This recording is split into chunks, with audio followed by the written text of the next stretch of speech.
One of the greatest communicators of the Christian faith to today's younger generation is this man, Charlie Kirk. And Charlie would set up a tent on a university campus and invite young people to ask him any question at all.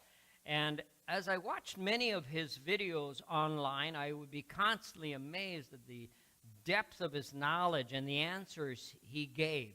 For example, I want you to watch this clip, and we'll run that right now, Kean.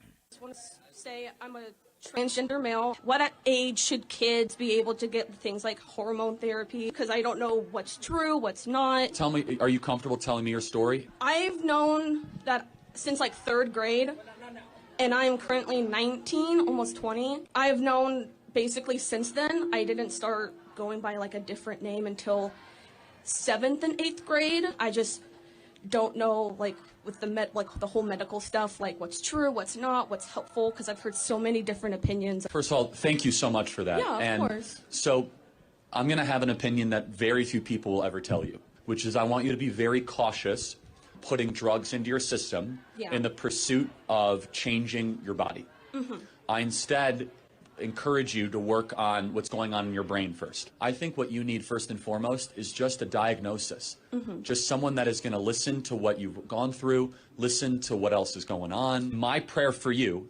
and again, very few people will say this, I actually want to see you be comfortable in how you were born. Yeah. I know that you might not feel that way, but I think that is something that you can achieve. I think that with the right team and the right people, you don't have to wage war on your body. You can learn to love your body. Well, that was the remarkable answer he gave to that young fellow who's struggling with his identity. Well, tragically, on Wednesday, September the 10th, 2025, Charlie Kirk was shot at a Utah rally at one of the universities in Utah. And the gunman was this fellow, Tyler Robinson.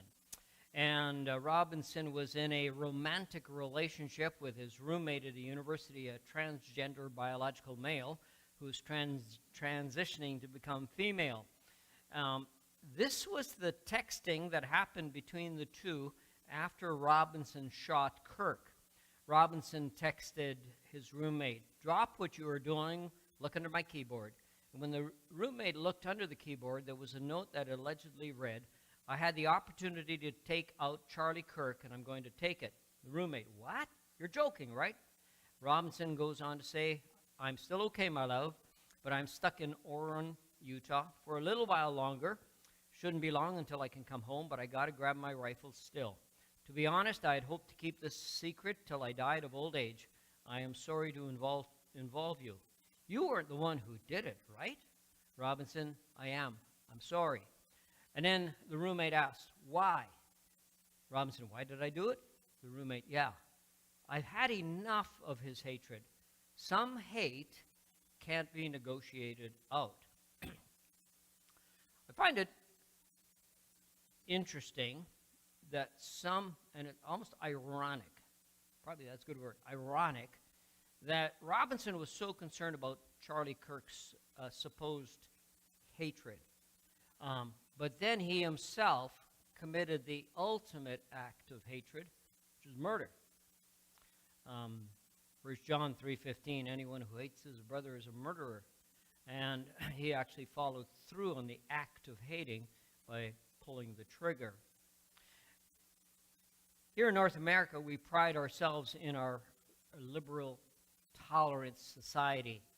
And yet it's very interesting to watch in our culture that if you disagree with those people who vary their positions with you, they will immediately become very upset with you. And they themselves, it's remarkable how they themselves are so narrow-minded, so intolerant, so bigoted against us. Where they want us to accept their position, but when it comes to our position, we're shut down. We're not allowed to speak.